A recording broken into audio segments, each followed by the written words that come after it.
Não que já tenha alcançado ou que seja perfeito, mas prossigo para alcançar aquilo para o que fui também preso por Cristo Jesus. Irmãos, quanto a mim, não julgo que o haja alcançado, mas uma coisa faço, e é que, esquecendo-me das coisas que atrás ficam e avançando para as que estão diante de mim, prossigo para o alvo pelo prêmio da soberana vocação de Deus em Cristo Jesus. Amados irmãos, é interessante que todo o início do ano há um sentimento ou de vitória, porque você teve um ano abençoado, ou um sentimento de derrota, porque o ano que acabou não foi um ano tão bom. Mas também há um outro sentimento, há um sentimento de expectativa. Como vai ser esse ano de 2015? Vai ser um ano maravilhoso, extraordinário, surpreendente, ou um ano de lutas, de dificuldades, de tribulações, de adversidade? Esse ano já começou com um ataque terrorista na França, empresas e mais empresas demitindo muita gente aqui no Brasil. Há um caos sendo instalado na sociedade. Mas para você, esse ano, como vai ser? Você tem esperança de um ano bom, de um ano melhor? Você tem esperança de um novo recomeço? Você tem esperança em Jesus Cristo, que vai te abençoar com toda sorte de bênçãos espirituais? Talvez na virada do ano você fez algumas promessas a Deus, e se passaram 10 dias, e você talvez já esqueceu de tudo que você prometeu. Talvez você prometeu ser o melhor filho, ou o melhor pai, uma melhor mãe, ou se dedicar mais na causa do Senhor e na obra de Deus, e talvez não é isso que tenha acontecido na sua vida. E eu sei que você deve mudar a sua vida de ser, a sua maneira de viver, e você deve sempre procurar ser melhor como pai, ser melhor como membro da igreja, ser melhor como mãe, ser melhor como filho e filha. Eu sei disso tudo, mas a vontade de Deus é que você tome posições que possa mudar completamente a sua história como um cristão.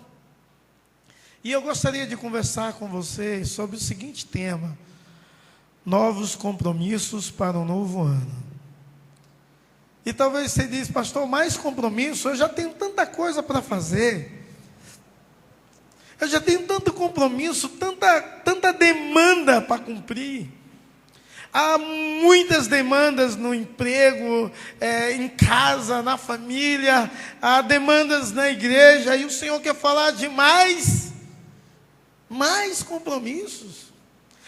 Talvez você está tão estressado e tão cansado que você diz, olha, eu estou fugindo de compromisso, e o pastor vai falar de compromisso. Eu quero correr de compromissos, de responsabilidades, e o pastor quer me dar mais responsabilidade. Meus amados, eu quero falar sobre alguns compromissos que vão servir para a sua vida, para a sua história, para a sua família, para o melhor, para todos que vivem ao seu redor, inclusive para você mesmo. É interessante que quando lemos esse texto muito conhecido, a figura de imagem que Paulo nos traz à memória, é a figura de imagem de um corredor olímpico. Alguém que corre, na Grécia havia muita corrida. Alguém que corre com o objetivo, com uma finalidade de alcançar um alvo muito grande. Alguém que corre com a finalidade de vencer. De vencer. E ele fala que nem sempre vencemos. Ele começa dizendo, não julgo ter alcançado. Nem sempre vencemos. Então ele fala do presente, ele diz, olha, eu ainda não alcancei plenamente a vitória da qual eu corro. Eu ainda não alcancei plenamente a jornada que eu corro continuamente. Depois ele fala não só do seu presente, ele fala do seu passado. E do passado. Ele diz que devemos esquecer as coisas que para trás ficam e avançar para o alvo, para o prêmio da soberania e vocação. Então, quando ele diz avançar para o alvo, ele fala de futuro. Ele quer dizer assim, olha, você tem de avançar, você tem de crescer, você tem de desenvolver, você tem de avançar para o alvo. Se você ainda não alcançou o prêmio do qual você corre, você tem de correr mais. E você tem a expectativa de alcançar o alvo, porque na chegada dessa corrida da vida, nós recebemos um prêmio maravilhoso, que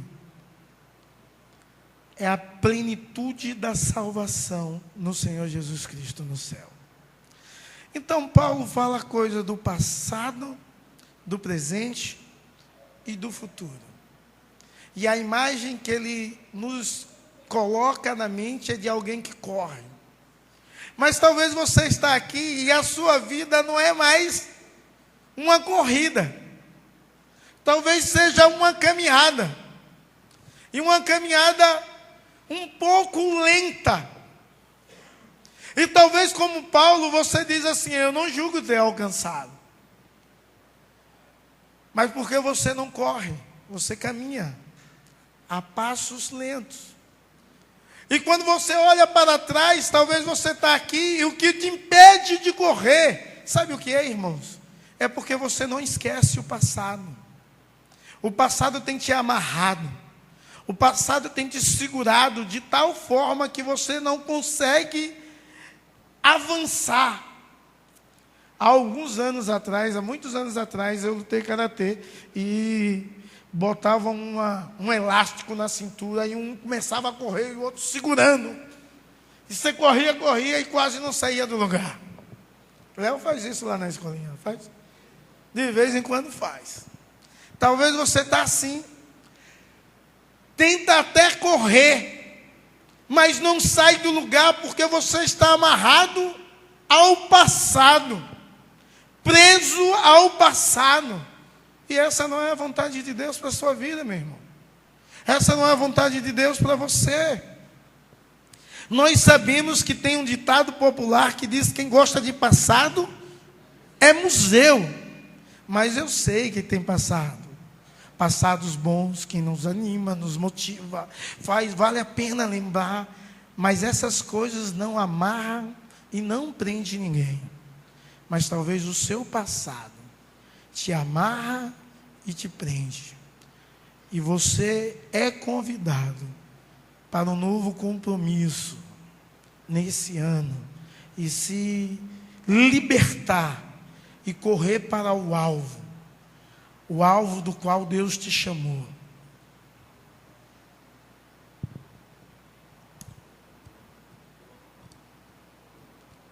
Pulou muito agora.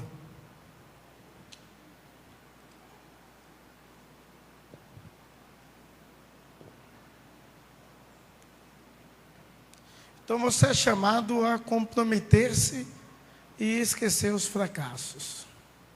Com toda sinceridade, vamos fazer um confessionário aqui. Você não precisa falar o que foi.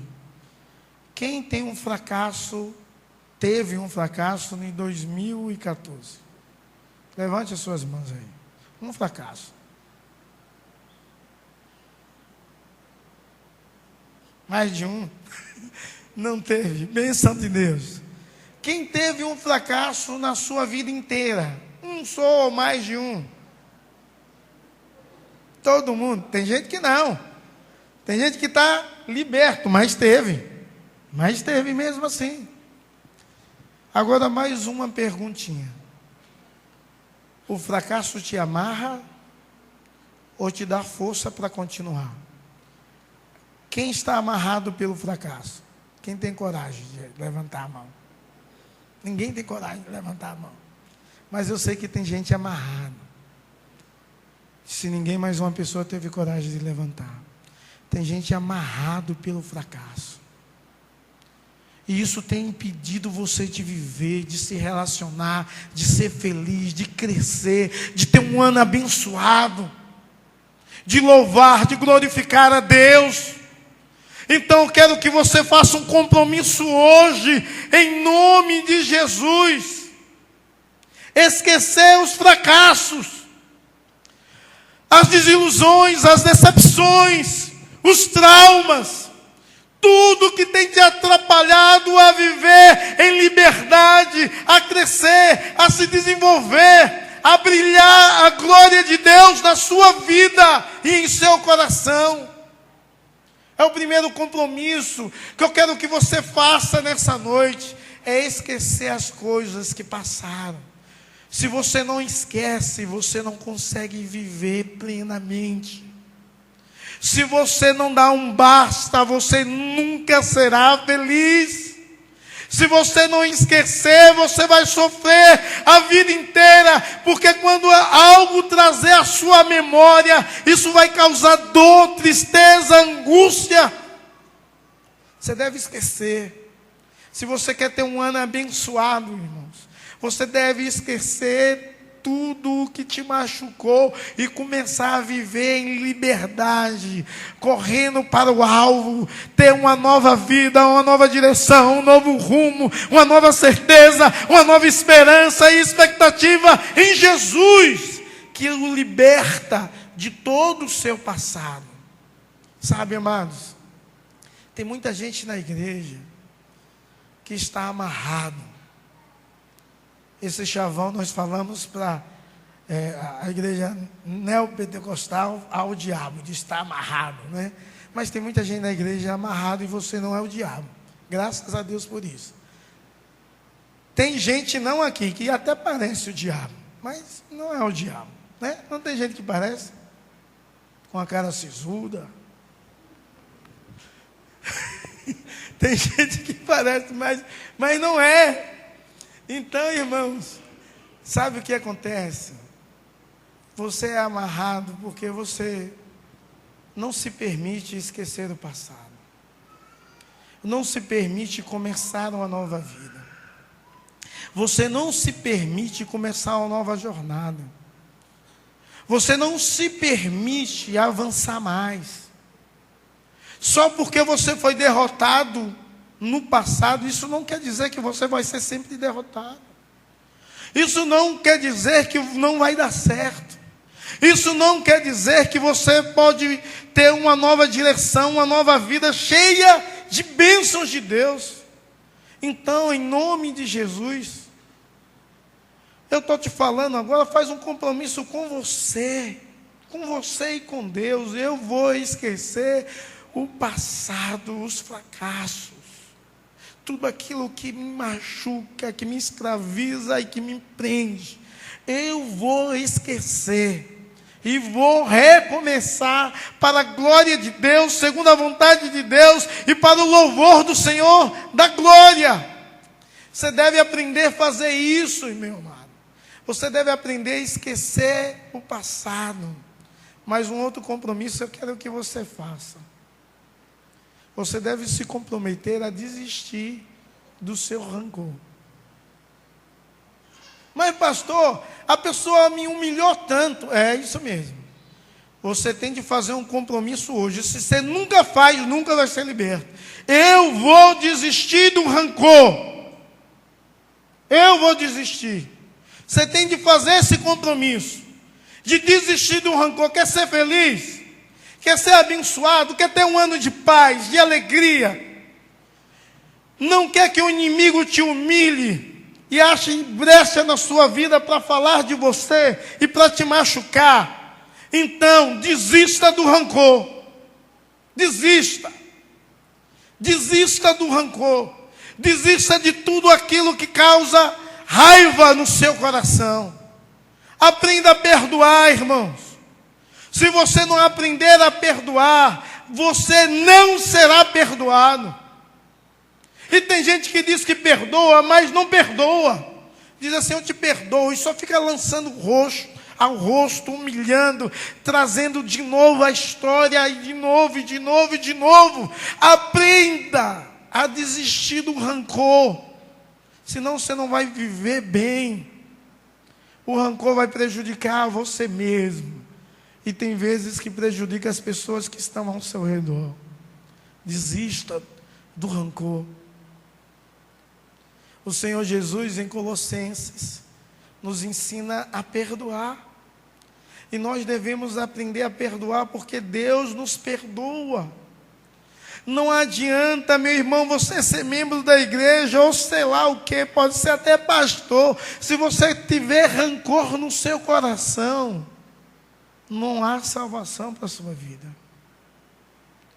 E essa palavra é um pouco dura aí. Ouvi isso do pastor no início de ano. Eu queria ouvir que eu ia ter um ano abençoado, mas você vai ter quando você desistir do rancor. Eu queria ouvir que eu ia ter um ano de vitória, que tudo ia dar certo, mas vai dar, em nome de Jesus. Quando você esquece os fracassos e desiste do rancor.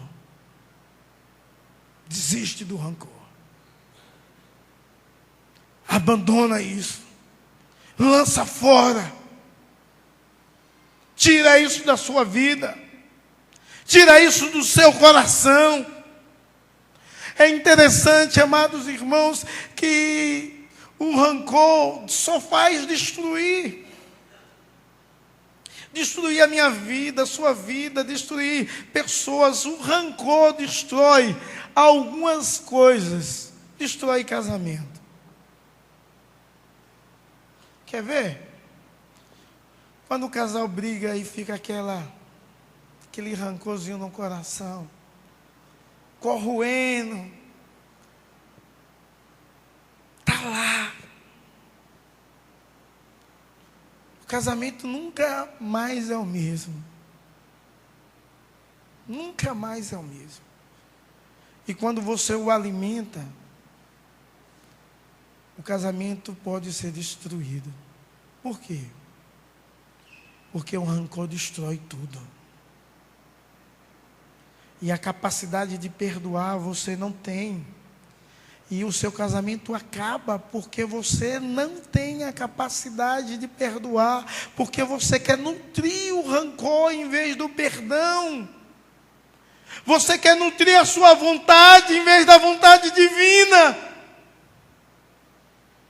E o seu casamento vai à ruína. Mas o rancor acaba com as famílias. Olha, irmãos, eu sou do povo. Eu gosto de gente. Eu acho bonito quando a gente reúne a família e junta todo mundo. Eu acho bonito. Eu acho magnífico família reunida. Um almoço. Onde o povo se beijam, se perdoam e se amam. Onde o povo entende que todos não prestam. Ninguém é bom. Graças a Deus pela sua graça em nossas vidas. Porque ninguém presta. Você não presta, viu?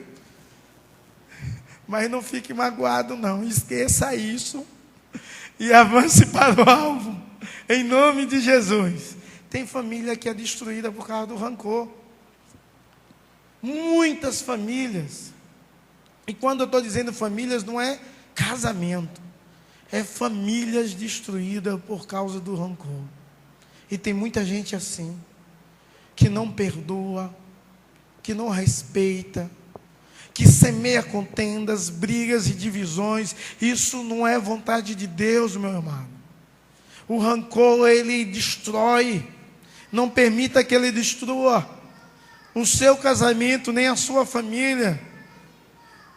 Mas o rancor destrói também amizades. Nessa andança da vida, quantas pessoas que tinham um relacionamento bonito foram destruídas?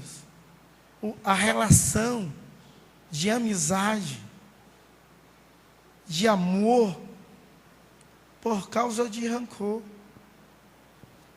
Por incapacidade de compreender e perdoar.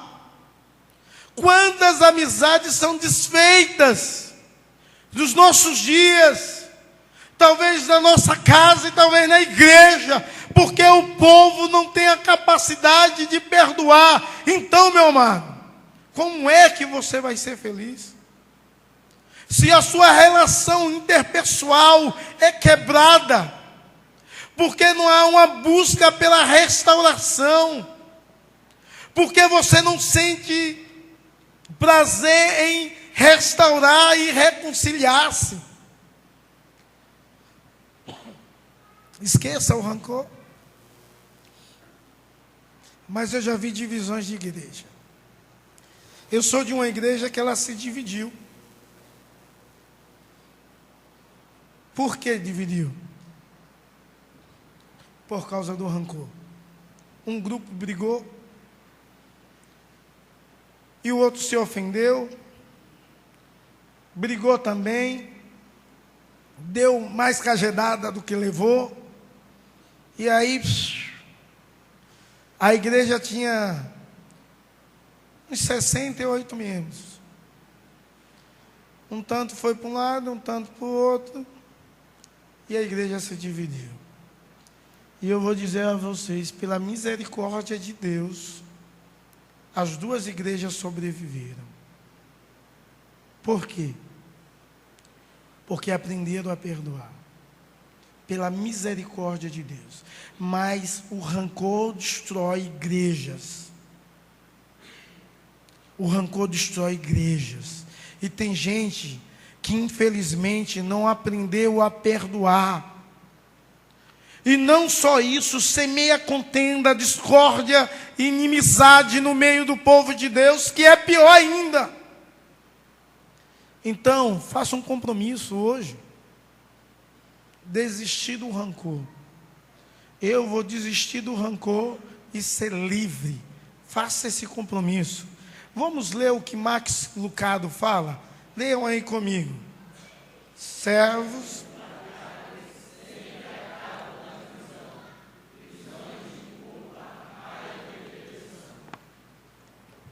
Max Lucado, em um dos seus livros, ele prega aquela parábola que Jesus fala, que um homem devia muito ao rei, e o rei perdoou, mas aquele homem tinha alguém que devia uma quantidade bem menor, e ele não perdoou, então o rei lançou na prisão.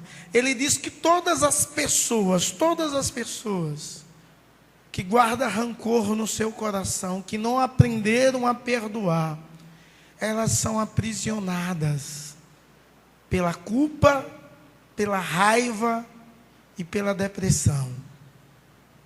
Meus amados, isso é muito sério. É muito sério, porque muitas pessoas vivem em prisão. Prisão da culpa, da raiva e da depressão. Porque não aprende a perdoar. Porque não aprenderam a liberar perdão, a liberar amor. Então, quero chamar a sua atenção a um outro compromisso. Você deve se comprometer a restaurar os seus relacionamentos. Todos eles que estão quebrados, você deve restaurar. Talvez você diz, bom, são muitos. Você tem relação quebrada com família. Você tem relação quebrada com gente da igreja. Você tem relação quebrada com seu marido ou com a sua esposa. Você tem relação quebrada com muita gente. E sabe o que é uma relação quebrada? Você, sabe aquele amigo de infância? Que você vem com alegria, brincou, cresceu junto e agora está distante de você, mas mora na mesma cidade. Por que está distante? A relação foi quebrada.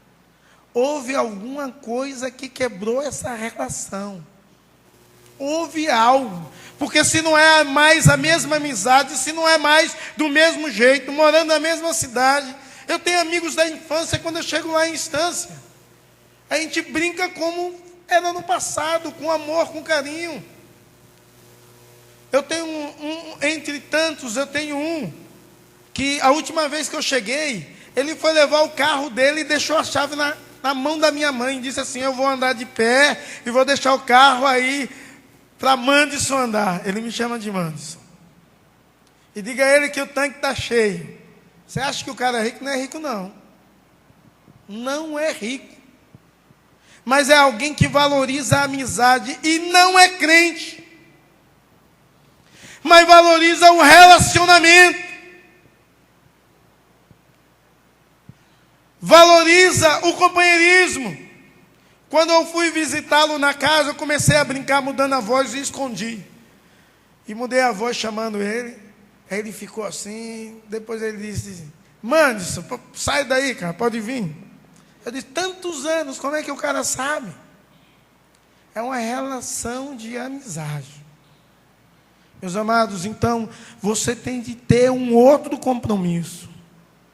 O compromisso de restaurar os relacionamentos quebrados. Você pode se comprometer comigo isso? Você tem coragem de fazer esse compromisso comigo hoje e com Deus? Eu acho que algumas pessoas aqui não teriam a coragem de dizer: eu prometo restaurar os meus relacionamentos quebrados. Quem quer levantar a mão para se comprometer?